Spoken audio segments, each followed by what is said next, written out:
Sir నిన్న ట్రంప్ను కలవడానికి మోడీ వెళ్ళారు. సో ఇద్దరు కూడా చర్చలు జరిగాయని తెలిసింది. సో అసలు చర్చల వల్ల ఇండియాకి ఏమన్నా లాభం ఉందా, నష్టం ఉందా? అసలు ఏం చర్చించారు సార్?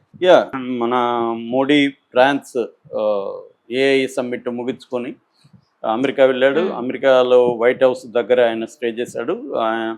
అక్కడ ఆయన మన ఇండియన్స్ అమెరికాలో ఉంటున్న ఇండియన్స్ పెద్ద ఎత్తున మోడీని ఆహ్వానించారు. అలాగే ఆయన వైస్ ప్రెసిడెంటు, తర్వాత తులసి గబార్డ్ అని ఇంటెలిజెన్స్ డైరెక్టరు, తర్వాత వాళ్ళ అమెరికన్ ఫారిన్ మినిస్టరు, ఇలాంటి వాళ్ళతో కూడా ఆల్రెడీ సమావేశమయ్యాడు. నిన్న ఆయన ట్రంప్తో సమావేశమయ్యాడు. జాయింట్ ప్రెస్ కాన్ఫరెన్స్ కూడా ఏర్పాటు చేశారు.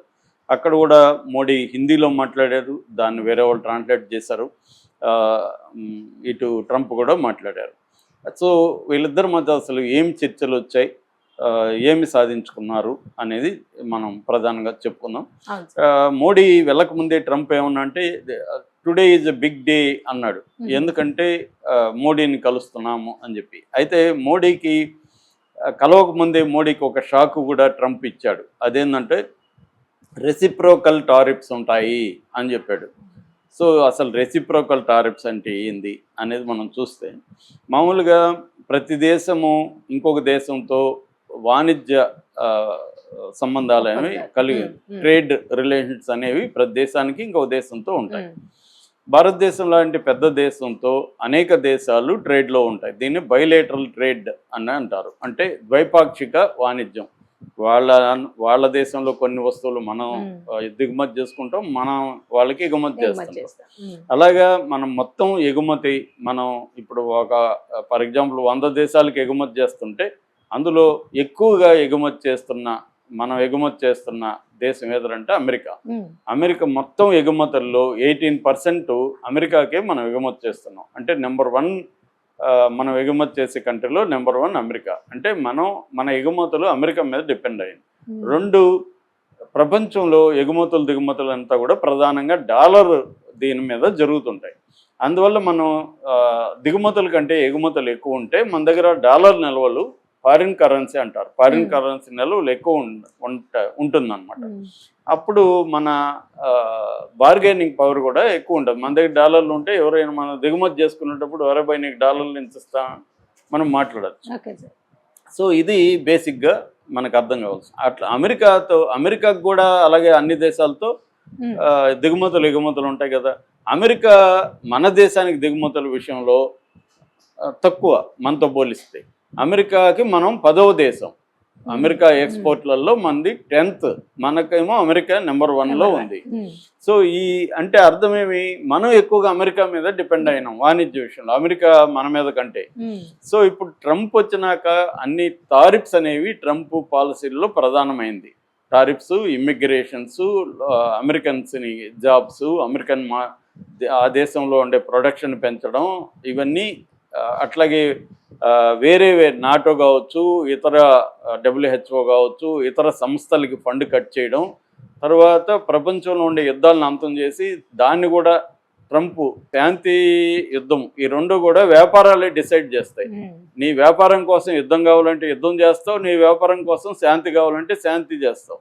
ఇప్పుడు మనోడికి వ్యాపారం కావాలి. ఇప్పుడు గాజాలో యుద్ధం ఎందుకు ఆపాడు అంటే ఆ గాజాని తను రియల్ ఎస్టేట్గా మార్చేద్దామని డిసైడ్ అయ్యాడు ట్రంప్. అందుకని వాడితో చెప్పాడు, వరే నీకెందుకు, నీకు గాజాని మన ఇద్దరం పంచుకుందాం, రియల్ ఎస్టేట్ చేసుకుందాం అని చెప్పి అక్కడ ఉన్న 15 లక్షల మందిని వేరే దేశాలకు తరలించేసి, ఈజిప్టు, జోర్డాను అలాంటి దేశాలకి వీళ్ళని పంపించేసి ఆ 15, ఇదంతా కూడా ఏంటి, మానవత్వం పేరుతో వాళ్ళకి మంచి చేస్తున్నా. ఫస్ట్ మీ ఇంటి మీద నేను దాడి చేస్తా, మీ ఇల్లు ధ్వంసం చేస్తా, ఆ తర్వాత మీ ఇల్లు ధ్వంసం అయిపోయింది కదా, ఇంకా అక్కడ బాంబులు అవి ఉన్నాయి, మీరెందుకు ఆ ఇంట్లో ఉంటారు, మీరు వెళ్ళిపోయి పలానా దగ్గర ఉండండి, ఆ ఇల్లు నాకు ఇచ్చేయండి, నేను నీట్గా క్లీన్ చేసి దాన్ని మంచిగా రియల్ ఎస్టేట్ డెవలప్ చేస్తాను అని చెప్పడం. మళ్ళీ మీకు మేలు చేస్తున్నట్టు. అసలు దాడి చేసింది ఎవరు గాజా మీద? అమెరికా అండ్ ఇజ్రాయెల్ చేస్తే అమెరికా సపోర్ట్ చేసింది, ఆయుధాలు అమ్మింది. వీళ్ళిద్దరే దాడి చేసి, వీళ్ళిద్దరే వాళ్ళని తరిమేసి, వీళ్ళిద్దరే వాళ్ళని జీవితాలు ధ్వంసం చేసి 45,000 మందిని చంపేసి మళ్ళీ వాళ్ళని కాపాడుతున్నామని చెప్పి మళ్ళీ వాళ్ళని వేరే దేశాలకు కాందిశీకుల్లాగా పర్మనెంట్గా పంపించేసి దాన్ని ఆక్యుపై చేయాలి. ఇటువంటి కార్యక్రమం ఇప్పుడు ట్రంప్ చేస్తున్నాడు. సో ఇప్పుడు ఈ నేపథ్యంలో అంటే ప్రపంచంలోనే ట్రంప్ ఏంటంటే ప్రతి దేశంతో కూడా నాకేంటి లాభం, నేను ఎలా లాభం పొందాలి, నువ్వు నష్టపోయినా నాకు అనవసరం. మామూలుగా ప్రపంచంలో వాణిజ్య వ్యవహారాలు ఇచ్చిపుచ్చుకోవడం ఉంటుంది. నీకు కొంత కాంప్రమైజ్ ఉంటుంది. భార్యాభర్తలు కూడా పెళ్లిలాగే, భర్త కొంత కాంప్రమైజ్ అయితే భార్య కొంత కాంప్రమైజ్ అయితేనే ఆ పెళ్లి నిలుస్తుంది. నేను అవ్వను అన్ని ఫస్ట్ నేనే ఉండాలని ఇద్దరు అనుకుంటే అది నిలవదు. ఇది కూడా అంతే. ట్రంప్ చెప్తున్నది కూడా ఫస్ట్ అమెరికా అంటే ఫస్ట్ ఇండియా అని మోడీ అనుకోడా, ఫస్ట్ చైనా అని జింగ్పింగ్ అనుకోడా, అందరూ అనుకుంటారు కదా. మోడీనే అనుకుంటాడు, ట్రంపే అనుకుంటాడు. అందరూ కూడా ఫస్ట్ వాళ్ళ దేశానికి ఇంపార్టెన్స్ ఇస్తారు కదా. ఇవ్వడం అంటే అర్థం ఇచ్చిపుచ్చుకోవాలి. ఇప్పుడు ట్రంప్ ఏం చెప్పాడు, రెసిప్రోకల్ టారిఫ్స్ అని చెప్పాడు, టారిఫ్స్ అని చెప్పాడు. రెసిప్రోకల్ టారిఫ్స్ అంటే నువ్వు నా గూడ్స్ మీద ఎంత ట్యాక్స్ వేస్తే నేను నా దీని మీద అంత, నీ దీని మీద అంత వేస్తాను. ఇది అలా ఉండదని వాణిజ్యం. అంత సింపుల్గా 2+2 లాగా వాణిజ్యం, ప్రపంచ వాణిజ్యం ఉండదు. ఎందుకంటే మనం ఒక టారిఫ్ని అనేక అంశాల మీద దానికి టారిఫ్ చేస్తాం. అంటే అదే ఇప్పుడు కార్ల టారిఫ్ ఉంది, టెస్లా మీద మనోళ్ళు దాదాపు 70% వేస్తున్నారు టారిఫ్. ఎందుకు వేస్తున్నారు? మనకి ఈవీ రంగాన్ని మనం డెవలప్ చేయాలి కాబట్టి విదేశం నుంచి వచ్చే ఈవీని మనం తగ్గించుకోవాలని చెప్పి డిస్కరేజ్ చేయడానికి ఒక దాని మీద ట్యాక్స్ తగ్గిస్తాము, ఇంకొక దాని మీద తక్కువ ఉంటుంది tax. For example Harley Davidson దాని మీద 50% ట్యాక్స్ ఉంది. అట్లా గోల్డ్ పైన చాలా తక్కువ ఉంది. అలాగా మనకి ఒక దాని మీద తక్కువ ఉంటుంది, ఒక దాని మీద. ఇప్పుడు మరి ట్రంప్ దేని బేస్ చేసుకొని ఆయన రెసిప్రోకల్ నువ్వెంత వేస్తే నేను అంత వేస్తాను అంటున్నాడు. అది ఎలా సాధ్యం అనేది మహా ఎకనామిక్ పండితులు తల్లబట్టుకుంటున్నారు. అంటే ఇది ఎలా చేయబోతున్నాడు, ఒట్టి బెదిరింపులేనా అని. చాలామంది చెప్పేది ఏంటంటే ట్రంప్ ట్రాన్సాక్షనల్ ప్రెసిడెంట్. ఆయన లక్షణం ఏంటంటే బెదిరించడానికి ప్రకటిస్తాడు. నిన్ను ఉద్యోగంలో నుంచి తీసేస్తానని బెదిరిస్తే, బాబు నన్ను ఏదన్నా చేసి వద్దని ఆయన 1 గంట ఎక్కువ పని చేస్తాను అంటాం కదా మనం.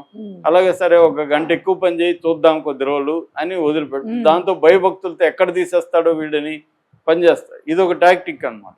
ఈ టాక్టిక్ ఇతను దేశాల మీద ప్రయోగిస్తున్నాడు. కానీ మిగతా దేశాలు కూడా అంత మూర్ఖంగా ఉండవు. ఆల్రెడీ కెనడా, మెక్సికోల మీద 25% ట్యాక్స్ అన్నాడు. దాంతో వాళ్ళు కొంత దారికి వచ్చారు. ఎందుకంటే ఆ దేశాల నుంచి ఈ దేశంకి వచ్చే వలసలు కావచ్చు, ఫెంటానిల్ లాంటి డ్రగ్స్ కావచ్చు, వాటిని కట్ చేయడం అనేది ట్రంప్ ఉద్దేశం. అందుకని టారిఫ్స్ అనే ఒక అస్త్రాన్ని ప్రయోగించాడు. దాంతో వాళ్ళు దారికి వచ్చారు. దారికి రాగానే 1 మంత్ అంటే మీరు కరెక్ట్గా ఈ 1 మంత్లో చూస్తాను మిమ్మల్ని, మీరు దారికి ఇంకా బాగా వస్తే నేను టారిఫ్స్ వేయను లేకపోతే వేస్తానని బెదిరించడం. అట్లాగే చైనాకి 10% వేశాడు. చైనా కూడా రెసిప్రాకల్, వాళ్ళు కూడా నువ్వు మాకు పెంచితే మేము కూడా ఇప్పుడు ఇతను రెసిప్రాకల్కి ఇంకొకడు కూడా రెసిప్రాకల్ కదా, నువ్వు పెంచితే నేను కూడా పెంచుతా అంటాడు కదా రేపు పొద్దున మోడీ కూడా. చైనా కూడా అదే అంటుంది. దానివల్ల అమెరికా కూడా దెబ్బతింటుంది. అమెరికాకి ట్యాక్స్, అక్కడ టారిఫ్స్ పెరిగితే అక్కడ అక్కడ ట్రేడింగ్ అంతా దెబ్బతింటుంది. అక్కడ కన్జ్యూమర్స్ ఇప్పుడు ఏంటంటే వెల్లుల్లిపాయ కూడా చైనా వెల్లుల్లిపాయ మీద అమెరికా డిపెండ్ అయిన పరిస్థితి. ఎందుకంటే అతి తక్కువ రేట్లకి అక్కడ డంప్ చేసేస్తున్నాడు చైనా వాడు. అక్కడ కాస్ట్ ఉంటుంది. ఏది తక్కువ ఉంటే ఇప్పుడు మనం చైనా వస్తువులు ఎందుకు కొంటాము? చైనా వస్తువులు మనకు తక్కువకు వస్తాయి, క్వాలిటీలో చిన్న కాంప్రమైజ్ అవుతాము, అంతే కదా. మన ఇప్పుడు పెద్దది క్వాలిటీ కోసం 100 రూపాయలు పెట్టే బదులు తక్కువ క్వాలిటీలు 10 రూపాయలకు వస్తుంటే కాంప్రమైజ్ అవుతాము. మనకి ఏముంది, యూసేజ్లో పెద్ద తేడా లేదు. ఇప్పుడు ఐఫోన్కి చైనా ఫోన్కి యూసేజ్లో పెద్ద తేడా లేదు. వేరుకి ఐఫోన్ అనేది ఉంటుంది తప్ప దాంట్లో ఏమి ఫీచర్స్ అన్నీ వాడం. కానీ అది ప్రిస్టేజ్ వల్ల దానికి ఇప్పుడు 1,00,000 రూపాయలు పెడితే కానీ ఐఫోన్ 14 మోడల్ అట్లాంటివి రావు.